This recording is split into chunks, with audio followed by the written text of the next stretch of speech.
అతగాడి రూపేంటని అడిగితే చూపించగా నిలువెత్తు చిరునవ్వుని మెరుపుని తొలి చినుకుని కలగలిపి చూడాలని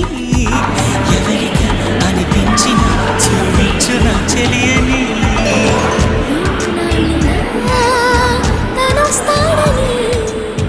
చూడాలట ప్రతి దారిని ఏ తోటలో